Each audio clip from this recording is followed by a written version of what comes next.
Hello বন্ধুরা, good morning, welcome back to my new vlog. আর আজকের ভিডিওটি আমি ইন্ট্রো দিচ্ছি, তার কারণ মা আজকে ভিডিওটি ইন্ট্রো দিতে পারিনি, প্রচুর ব্যস্ত ছিল সকালবেলা। আর এখন আমরা এসেছিলাম অঞ্চল থেকে এখন বাড়ির দিকে যাচ্ছি। তাই বাড়ির দিকে যেতে যেতে এই যে কেক খেয়ে নিচ্ছি। টোটোতে বসে রয়েছি আমি আর মা, এই যে। আর আমিও কেক নিয়ে নিয়েছি, কারণ সকাল থেকে কিছুই তেমন খাওয়া হয়নি, খিদে পেয়ে গেছিলো, অনেক বেলা হয়ে গেছে এখন। আর এই যে এদিকে বাড়িতে পৌঁছেও গেছি। নিয়ে আসো। সেই সকাল থেকে দৌড়োদৌড়ি করার পর এখন বাড়িতে এসে পৌঁছালাম। যে ভীম একাদশী পালন করেছিল মা, আর যে পুজো দিয়ে নিয়েছে। পুজোটা দেওয়া হয়ে গেছে অনেকক্ষণ আগেই, আমি তো বাড়ি ছিলাম না, এর জন্য তোমাদের সাথে শেয়ার করতে পারিনি পুজোটা। আর আজকে একটু বালক সেবার আয়োজন করা হয়েছে।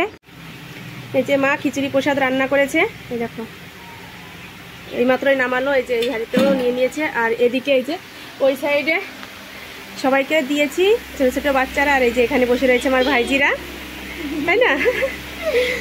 এই যে সবাই খাচ্ছে। এই দেখো এত মানে আদরের মেয়ে যে জলটাও নিজে হাতে ধরে খেতে পারে না, খাইয়ে দিচ্ছি। আর দেবো? আর দেবো না, সীতাকে খাইয়ে দিতে হবে, চাঁদনিকে। এরা এখন বড় হয়ে গেছে, তাই না? হ্যাঁ, ও কখন ফোন করবে? এই দেখো আমার এক দাদা, এই যে বিদেশে থাকে, দুবাই থাকে। ভালো আছিস দা? ভিডিও করতেছি। এই যে দুবাই হোটেলে কাজ করে, কুকম্যান। হ্যাঁ, মা ওই যে ভীম একাদশী পালন করছে তো, তাই সেই একটু বালক সেবা দিয়ে তারপরে উপোস ভাঙবে, এর জন্য ওই বাচ্চাদের খাওয়াচ্ছে। এই যে সবাই খাচ্ছে এখানে, অন্ধকার দেখা যায় না। হ্যাঁ, ওই সাইডে যেতে হবে।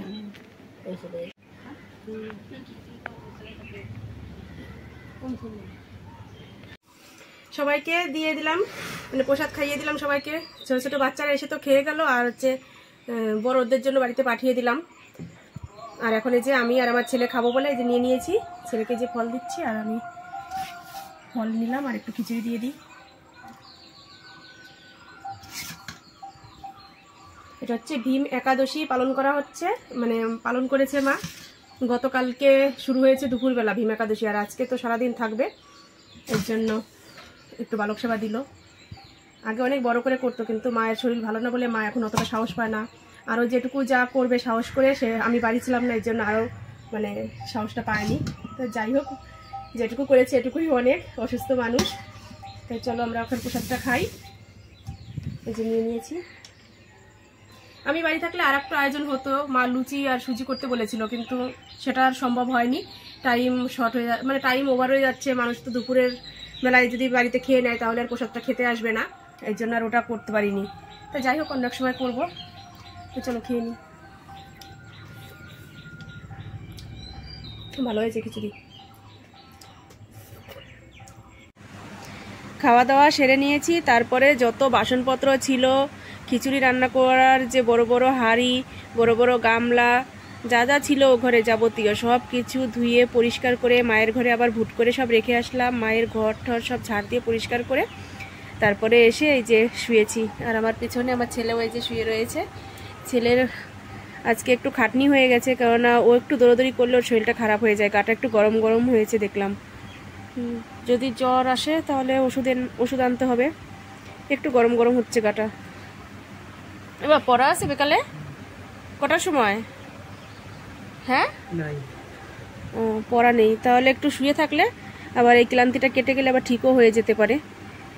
তা আমিও একটু শোবো এখন, কেননা অনেকটা পরিশ্রম হয়ে গেছে, অনেকক্ষণ কাজ করলাম। তো চলো একটু শুয়ে নিই, তারপরে আবার সন্ধ্যার সময় তোমাদের সাথে দেখা হচ্ছে। সন্ধ্যার সময় এবার চলে আসলাম চা নিয়ে তোমাদের সামনে। আর এই কাপটার মধ্যে মায়ের জন্য রেখেছি, মাকে ডাকলাম, মা আসছে। আর এই যে আমার জন্য আর ছেলের জন্য নিয়ে নিয়েছি। সকালবেলা একটু চা চা করছিল মনটা, কিন্তু সকালে তো আর ব্যস্ততার জন্য চা খাওয়া হয়নি, তাই ভাবলাম এখন প্রথমেই মানে একটু ঘুম থেকে উঠেই চা নিয়ে চলে আসলাম। তা চাটা খেয়ে নিই।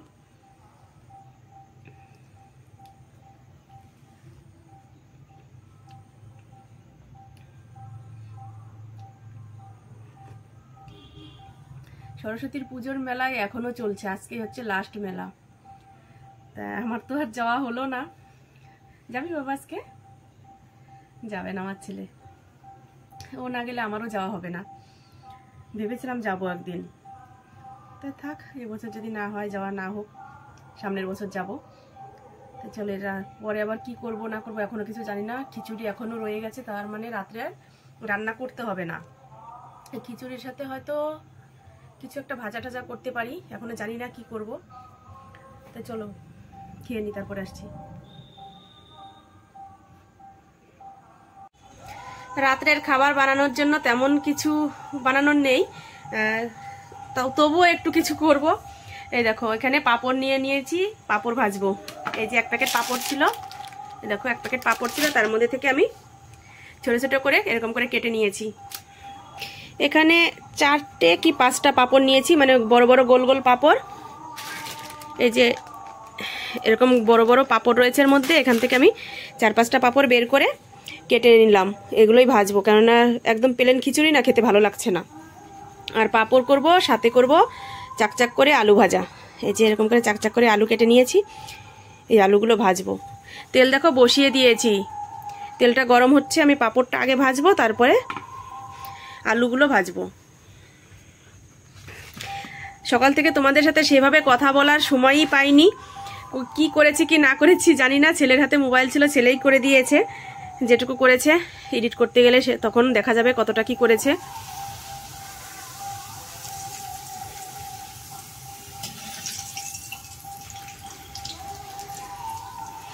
আর সকালবেলা যে আমি শ্বশুরবাড়ি থেকে আসলাম, সেটাও তোমাদের সাথে শেয়ার করতে পারিনি। মানে এসসি কার্ড করতে গেলে তোমরা তো জানো কতটা দৌড়দৌড়ি করতে হয়, কত কাগজপত্র, কত নিয়মাবলী আছে এসসি কার্ড করার জন্য। সেই কাগজপত্রগুলোই সব রেডি করছিলাম, কিন্তু মনটা একটু খারাপ হয়ে গেছিলো। আমার শ্বশুরবাড়ি ফ্যামিলির যার এসসি কার্ড দিয়ে দেখিয়ে করব, তার সব ডকুমেন্টসগুলো আমি পাইনি। এর জন্য মনটা একটু খারাপ, যে জমা দিতে যাওয়ার সময় আবার কোনো প্রবলেম হয় কি না। এর জন্য তোমাদের সাথে আর কি সেভাবে সামনে আসতে পারিনি, ওগুলো নিয়ে দৌড়দৌড়ি করেছি। অঞ্চলে গিয়েছি, সেটা তো তোমরা দেখতে পেয়েছো। সব কাগজপত্রগুলো রেডি করে নিয়ে আসলাম। আরও কিছুটা বাকি রয়েছে, জমা দেওয়ার সময় জানতে পারবো কতটা কি মানে এখনো বাকি রয়েছে।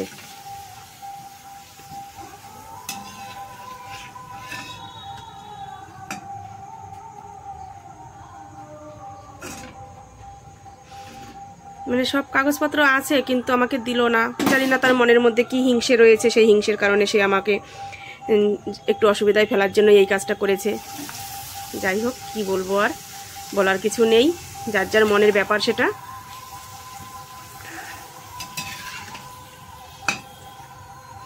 কিন্তু ভগবান যদি সহায় থাকে, মানুষ যতই মানুষের বিপদে ফেলার চেষ্টা করুক, যতই রাস্তা বন্ধ করে দিক, তার যে কোনো একটা কাজ করতে গিয়ে ভগবান কিন্তু তার একটা রাস্তা মানুষ বন্ধ করে দিলে আর একটা রাস্তা ঠিক খুলে দেয়। আমার এই বিশ্বাসটা আছে। আমি জানি যদি কোনো অসুবিধা হয় ওই ডকুমেন্টসগুলো না পাওয়ার জন্য, ঠিক অন্য একটা ব্যবস্থা হয়েই যাবে, তখন নয় সেই ব্যবস্থা নেব। যেখানে থাকি না তাদের সম্বন্ধে আর কি বলবো, বলতে গেলে অনেক কিছু বলতে হয়, কিন্তু সেটা আমি বলতে চাই না। এই যে পাঁপড় ভেজে নিয়ে চলে আসলাম। এই দেখো এতগুলো পাঁপড় হয়েছে, এগুলো সবকটা আমরা খাবো না, ওই ঘরে দিয়ে দেবো, সবাই খাবে। আর এই যে আলু ভাজাগুলো করে নিয়েছি,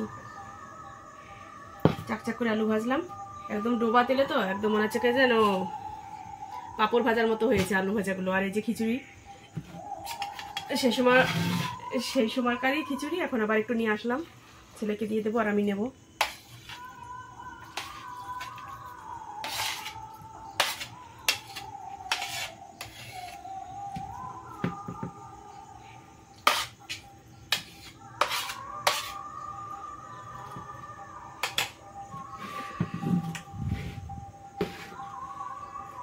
আজকের ভিডিওতে বেশি করা হয়নি, ছোট হয়ে যাবে মনে হয় ভিডিওটা।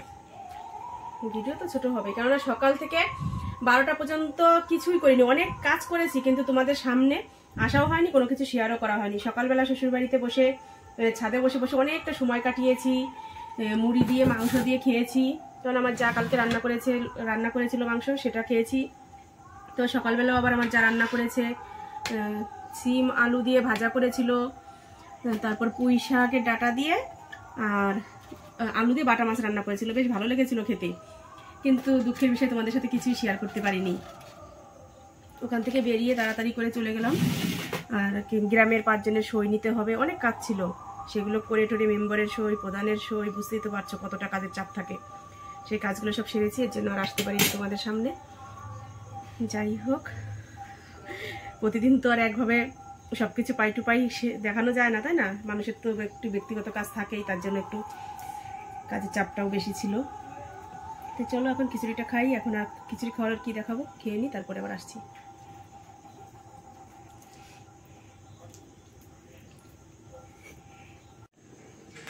খাওয়া দাওয়া সেরে এই যে চলে আসলাম বিছানায়। শাড়িটা এসে ছেড়ে রেখেছিলাম, ভাঁজ করা হয়নি, শাড়িটা ভাঁজ করবো। আর এখন কোনো কাজ নেই, খুব বেশি যে রাত হয়েছে তাও কিন্তু নয়, এখন বাজে মাত্র 7:30। শাড়িটা ভাঁজ করবো, বিছানাটা ঝেড়ে পরিষ্কার করে মশারিটা টানাবো, টানিয়ে শুয়ে পড়বো। ঘুম আসবে না কিন্তু শুয়ে থাকবো, আর কি করব। আর বাইরে টিপ টিপ করে বৃষ্টি পড়ছে, এখন হালকা হালকা বৃষ্টি পড়লে তো বেশ মজা লাগে, ভালো লাগে। এখন সেই বৃষ্টির ওয়েদারটাকে আমি হালকা একটা কাঁথা গায়ে দিয়ে অনুভব করব। আর এইমাত্র আমার ছেলে ফ্যান চালিয়েছিল, ফুল স্পিডে ফ্যান চলছিল, দেখো এখনো এক পাক করে ঘুরছে। সারা রাত ওই বাড়িতে গিয়েও সারা রাত ফ্যান চালিয়ে শুয়েছিল। আর আমার তো কাশি রয়েছে, এখনো প্রচন্ড কাশি উঠেছিল, ভীষণ কষ্ট হচ্ছিল, কিন্তু কিছু করার নেই, ছেলের গরম লাগছে, তাই আমি কষ্ট করেই ঘুমালাম আর ছেলেকে একটু আরাম দিলাম। তাই চলো ভিডিওটা আজকের মতো এখানেই শেষ করছি। এই ছোট্ট ভিডিওটা আজকে তোমাদের কেমন লাগলো তোমরা অবশ্যই কমেন্ট করে জানিয়ে দিও, আর ভালো লাগলে একটা লাইক করে দিও। আর আমার নতুন বন্ধুদের কাছে রিকোয়েস্ট, তোমরা চ্যানেলটি তাড়াতাড়ি সাবস্ক্রাইব করে নাও, যাতে নতুন নতুন ভিডিও সবার আগে তোমাদের কাছে পৌঁছে যায়। তো চলো আজকের মতো tata, bye bye, good night.